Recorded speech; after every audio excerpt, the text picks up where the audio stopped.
الحمد للہ وکفا وسلام علی عباد الذین اصطفی اما بعد۔ السلام علیکم ورحمۃ اللہ وبرکاتہ۔ تمام ویورز کو آن لائن قرآن چینل کے اندر خوش آمدید۔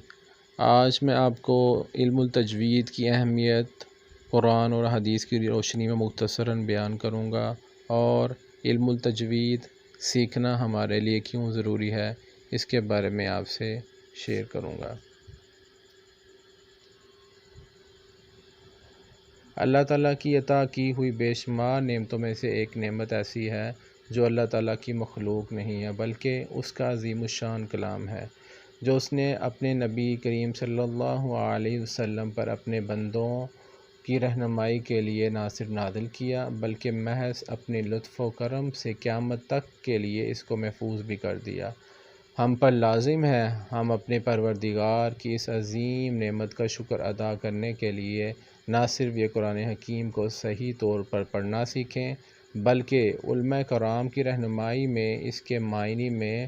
تدبر اور غور و فکر بھی کریں، اور اپنی زندگی کے ہر شعبے میں قرآنی ہدایات پر عمل پیرا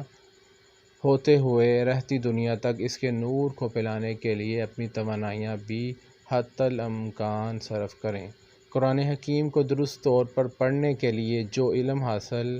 کیا جاتا ہے اس کو علم التجوید کہتے ہیں، اور اس کا سیکھنا اور اس کے اصولوں کے مطابق قرآن پاک کی تلاوت کرنا اس لیے ضروری ہے کہ تجوید سیکھے بغیر قرآن پاک کی تلاوت کرنے سے بعض اوقات ایسی غلطیاں ہو جاتی ہیں جن سے معنی بدل جاتے ہیں، حتیٰ کہ بعض اوقات کفریہ بول منہ سے نکل جاتے ہیں، اور اگر نماز پڑھنے کے دوران ایسی غلطی ہو جائے تو نماز ٹوٹ جاتی ہے۔ مثلاً کچھ مثالیں آپ سے شیئر کرتا ہوں جس سے آپ کو کچھ باتیں کلیئر ہوں گی۔ جیسے سورۃ الفاتحہ کی پہلی آیت ہے الحمد للہ رب العالمین، اس کے اندر الحمد کی جگہ پر اگر ہم پڑھ دیں الحمد، ہا جیم اور ہا جیم کے بعد جو ہا آتا ہے اس کی بعد اگر ہم اس کی جگہ پہ پڑھ دیں ہا حمزہ اور ہا،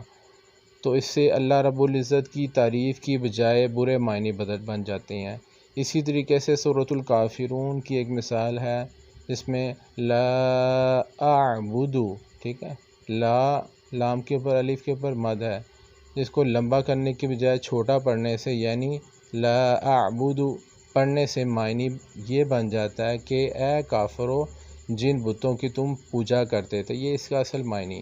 اور اگر ہم اس کے مطابق نہ پڑھیں،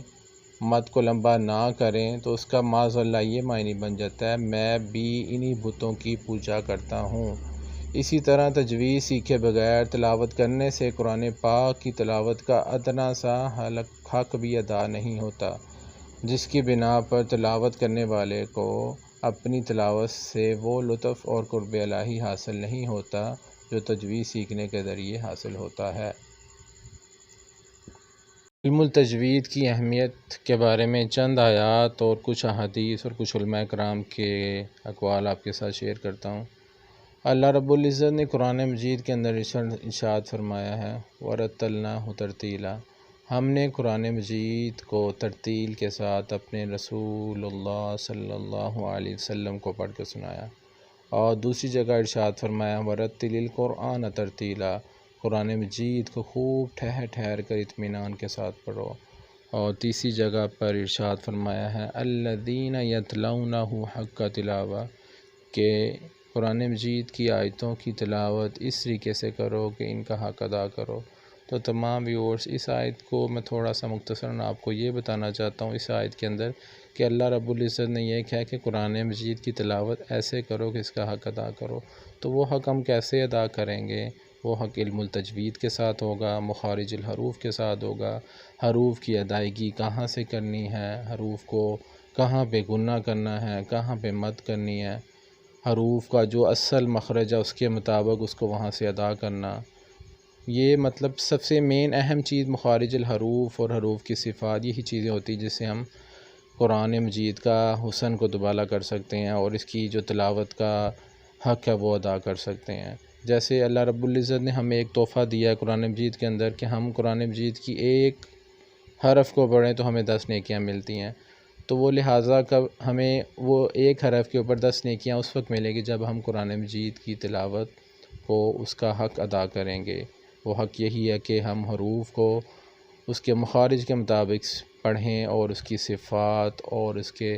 جتنے بھی قوانین ہیں اس کے مطابق ہم پڑھیں۔ اور ایک اور جگہ پر ارشاد باری تعالیٰ ہے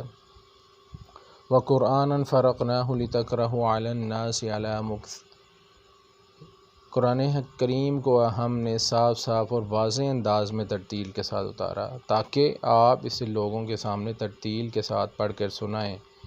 حضرت علی رضی اللہ تعالیٰ عنہ سے ترتیل کے معنی پوچھے گئے تو آپ نے فرمایا ہوا تجوید الحروف و معرفت الوقوف، یعنی اس کا ترجمہ حروف کو تجوید کے ساتھ ادا کرنا اور اوقاف میں ماہر ہونے کا نام ترتیل ہے۔ مذکورہ آیات سے ترتیل کی عظمت و اہمیت اور اس کا وجوب ثابت ہوتا ہے، اور اس علم کی فضیلت کے لیے اتنی بات کافی ہے کہ اللہ سبحانہ و تعالیٰ نے ان آیتوں میں ترتیل کی نسبت اپنی طرف فرمائی، لہٰذا نبی کریم صلی اللہ علیہ وسلم کو حکم فرمایا کہ آپ بھی قرآن ترتیل سے پڑھا کریں اور لوگوں کو بھی ترتیل سے پڑھائیں اور ان کو ترتیل ہی کے ساتھ پڑھنے کا حکم دیں۔ چنانچہ آیات وَقُرْآنًا فَرَقْنَاهُ اور رَتَّلْنَاهُ ترتیلا میں ترتیل کی نسبت اپنی طرف کی کہ ہم نے ترتیل کے ساتھ پڑھا اور سنایا، اور وَرَتِّلِ الْقُرْآنَ ترتیلا میں نبی کریم صلی اللہ علیہ وسلم کو ترتیل کے ساتھ پڑھنے کا حکم دیا، اور لِتَقْرَأَهُ عَلَى النَّاسِ عَلَى مُكْثٍ میں ترتیل کے ساتھ پڑھنے کا حکم ہے۔ نبی کریم صلی اللہ علیہ وسلم کا ارشاد ہے ان اللہ یحب ان یقرأ القرآن کما انزل۔ ترجمہ، اللہ تعالیٰ کو یہی پسند ہے کہ قرآن کریم جس طرح اترا اسی طرح پڑھا جائے۔ قرآن کریم خالص عربی زبان میں اترا، اس کا لب و لہجہ بھی خالص عربوں کی طرح ہونا چاہیے، اور فن تجوید عربوں کے لب و لہجے کو محفوظ کرنے کا نام ہے۔ نبی کریم صلی اللہ علیہ وسلم نے ارشاد فرمایا اقرأ والقرآن بالحون العرب واصواتها، قرآن مجید کو عربوں کے لب و لہجے کے مطابق پڑھو، یعنی ان کی طرح مخارج و صفات ادا کرو، اور یہی فن تجوید ہے۔ ایک اور جگہ پر ارشاد ہے کہ حسن القرآن باصواتکم فإن الصوت الحسن یزید القرآن حسنا۔ قرآن مجید کو اچھی آواز سے پڑھو کیونکہ خوبصورت آواز سے قرآن مجید کے حسن میں اضافہ ہوتا ہے۔ حقیقت یہ ہے کہ ہر زبان کا ایک لب و لہجہ ہوتا ہے۔ قرآن مجید جب تک عربوں میں رہا اس کی آواز میں اس کی ادائیگی میں کوئی عیب نہ پایا گیا، پھر عرب سے نکلا عجمیوں میں پہنچا تو انہوں نے اس کو اپنی زبان کے لب و لہجے میں پڑھنا شروع کر دیا، جس سے قرآن حکیم کی عربیت مجروح ہوئی۔ اس وقت سے علماء کرام اسلام کو حروف کے مخارج و صفات کی توضیح کی ضرورت پیش آئی۔ ان قواعد کی پابندی شریعت اسلامیہ کی روشنی میں ضروری قرار دی گئی تاکہ دنیا اسلام کے تمام مسلمان قرآن حکیم کی عربیت اور اس کے لب و لہجے کو زیادہ سے زیادہ سنواریں۔ حافظ ابن جزری رحمۃ اللہ علیہ فرماتے ہیں اور تجوید کے مطابق عمل تلاوت میں ضروری لازم ہے، اور جو شخص قواعد و تجوید سے قرآن نہ پڑھے گنہگار ہے، کیونکہ قرآن مجید کو اللہ تعالیٰ نے تجوید ہی کے ساتھ نازل فرمایا اور اسی شان سے اللہ تعالیٰ سے ہم تک وہ پہنچا۔ قاری اظہار احمد تھانوی رحمۃ اللہ فرماتے ہیں قرآن عربی لب و لہجہ میں نازل ہوا، اور جو عام اہل عرب اور خالص عربی زبان والوں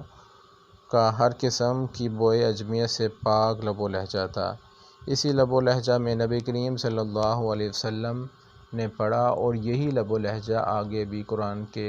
ناقلین کے تواتر کے ساتھ قائم رہا۔ نبی کریم صلی اللہ علیہ وسلم کی زبان عربی تھی اور قرآن حکیم اسی زبان میں نازل ہوا، جنت میں بھی یہی زبان بولی جائے گی۔ تلاوت قرآن مجید کے لیے اس بات کو یاد رکھنا انتہائی ضروری ہے کہ عربی زبان میں ہر حرف کی آواز جدا گانا ہوتی ہے۔ اگر وہ صحیح ادا نہیں ہوتی تو معنی بدل جاتے ہیں۔ جیسے ضل وہ ذلیل ہوا، اس کی جگہ پہ اگر ہم اس کے مقابل دوسرے الفاظ کی ادائیگیاں کرتے ہیں تو اس سے اس کے معنی بدل جاتے ہیں۔ جیسے ذل وہ پھسلا، ضل وہ گیا، ضل وہ گمراہ ہوا۔ اب یہ سارے حروف کی ادائیگیاں مختلف ہیں، ذال، اس کے بعد زا، اس کے بعد ضا، اس کے بعد ضاد، ٹھیک ہے۔ ہر حرف کو صحیح آواز سے ادا کرنے کو تجوید کہتے ہیں، اور یہ دراصل رسول اللہ صلی اللہ علیہ وسلم کے لب و لہجے کو محفوظ کرنے کا نام ہے۔ لہٰذا اب اگر تم چاہتے ہو کہ قرآن مجید کو اسی طرح پڑھیں جس طرح ہمارے نبی کریم صلی اللہ علیہ وسلم پڑھتے تھے، تاکہ ہمیں قرآن مجید کے ایک ایک حرف پر 10 نیکیاں ملیں، تو اللہ پاک ہم سے خوش ہو جائیں، تو پھر تمام اسباق کو آپ اچھی طریقے سے سمجھیں اور ان کے مطابق پڑھنے کی کوشش کریں، اور زیادہ سے زیادہ اس ویڈیو کو آپ لوگوں تک آگے شیئر کریں، کیونکہ حدیث مبارکہ کے اندر ہے کہ خیرکم من تعلم القرآن وعلمہ، کہ تم میں سے بہترین شخص، اس حدیث مبارکہ کے اندر بہت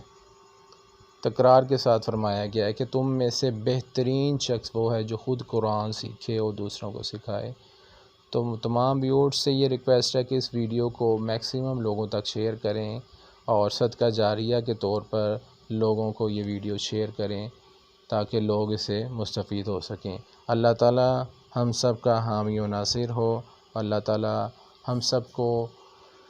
اچھا قرآن سیکھنے اور اس پر عمل پیرا ہونے کی توفیق عطا فرمائے، آمین یا رب العالمین۔ السلام علیکم ورحمۃ اللہ وبرکاتہ۔